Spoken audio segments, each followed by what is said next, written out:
po, good morning. So, papunta na po tayo ngayon sa Barangay Dapunganan. Kasunod po natin ang team ng JCI Tugigaraw Macasta.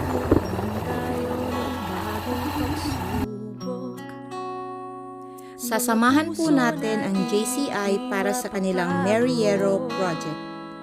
This project helps rebuild homes and reunite families who have been displaced by providing yero or roofing materials to make homes livable again. Nasa puso ng bawat Pilipino, pagmamahal sa kapwa at serbisyong Pupuntahan po natin ang mga residents sa kanilang mga tahanan upang sila ay kamustahin at maihatid ang magandang balitang sa kanila ay nagkanta.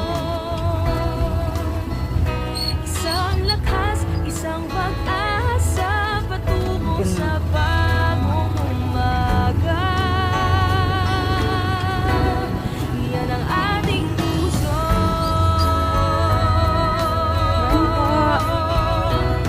Ako ang aakay sa'yo, pangarap muling itatayo.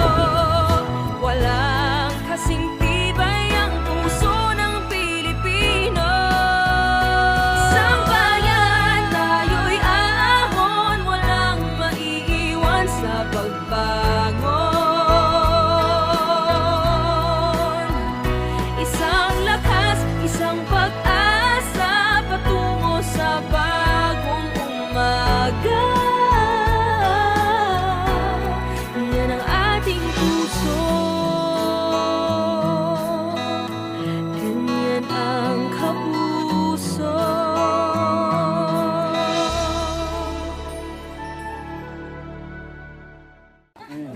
Ajay, ato'y adamat pinated mo na sangapulo na beneficiaries dito. Sangapulo kasi DJ nakadadumet talaga na ikan nila.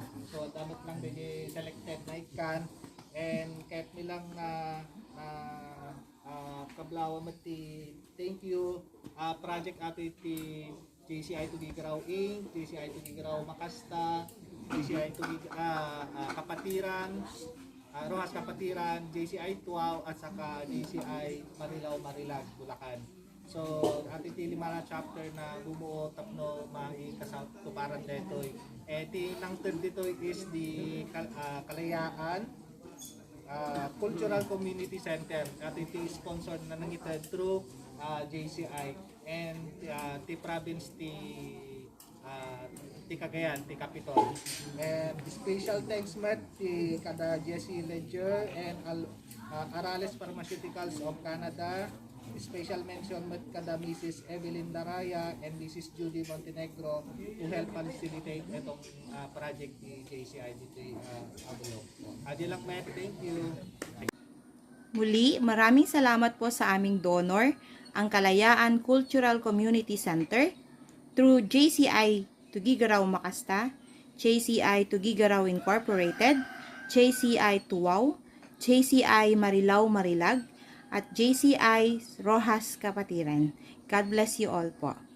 Muli, ito po si Teacher Dai at your service.